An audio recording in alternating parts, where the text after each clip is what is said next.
Hello everyone, स्वागत है आपका आपके अपने यूट्यूब चैनल पर।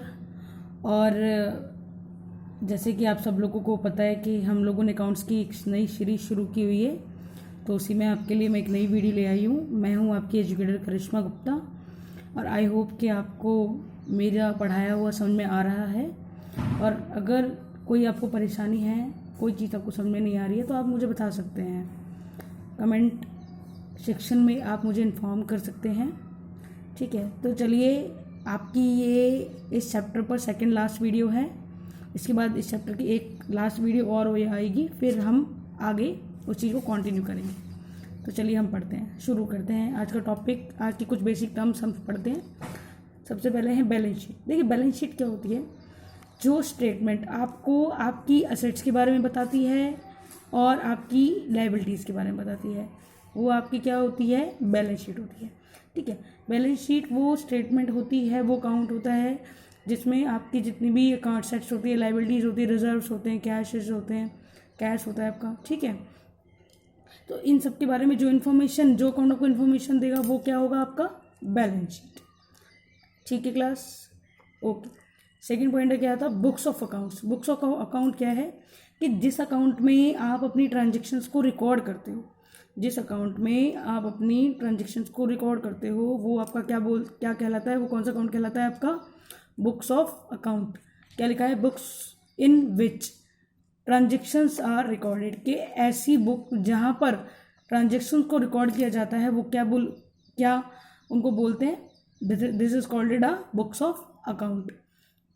थर्ड पॉइंट है आपका क्या? Cost of goods sold. देखिए, इसके नाम से पता चल रहा है कॉस्ट ऑफ गुड्स सोल्ड, कि जो कोई भी गुड्स को हम सेल करते हैं या हमने कोई भी सर्विसेज की दी, उनको देने के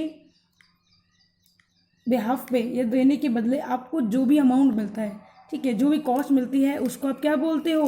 कॉस्ट ऑफ गुड्स सोल्ड। जैसे कि आप सोचो, सपोज कि जैसे मैं ट्यूशन की सर्विसेज बच्चों को प्रोवाइड कर रही हूँ, ठीक है, उसके बदले अगर मुझे ट्यूशन फीस मिलती है, तो that is called a cost of good sold या सर्विस, ठीक है। आगे देखिए, क्रेडिट साइड। क्रेडिट और डेबिट दो ही इंपॉर्टेंट टर्म होती हैं जो कि हम अकाउंट्स में हमेशा यूज़ करते हैं, ठीक है।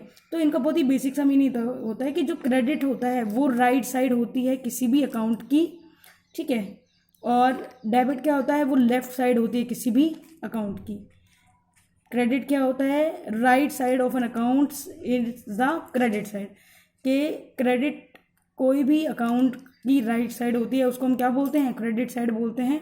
और डेबिट भी किसी भी अकाउंट की लेफ्ट साइड होती है, उसे हम क्या बोलते हैं? Debit side. और अब हम आते हैं लास्ट टॉपिक पे। लास्ट टॉपिक आपका क्या है? डेप्रीशिएशन। देखिए, डेप्रीशिएशन क्या होता है?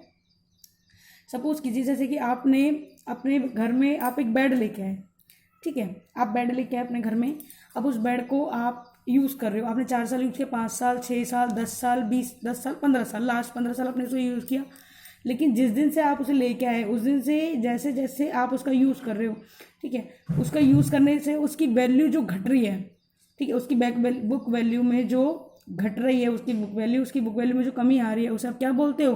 डेप्रिसिएशन बोल रहे हो। क्योंकि कोई भी चीज़ आप जब यूज़ करते रहते हो, ठीक है, या तो वो ऑब्सोलेंस हो जाती है। ऑब्सोलेंस क्या? अप्रचलन हो जाती है, अप्रचलित हो जाती है, या फिर वो फैशन में नहीं रहती है, ठीक है, या फिर धीरे धीरे वो खराब होना शुरू हो जाती है, तो उसको हम क्या बोलते हैं? डेप्रिसिएशन। क्या लिखा है? Decrease in book value of an asset due to use करते करते वो खराब होने लग गई, या ऑब्सोलेंस मतलब या फिर वो अप्रचलित हो गई, ठीक है। आज यहीं तक सिर्फ। आई होप कि आपको समझ में आए। अगर आपको समझ में आए तो प्लीज़ लाइक करें, शेयर करें, सब्सक्राइब करें, और कोई भी प्रॉब्लम हो तो please inform in a comment section. Thank you so much class.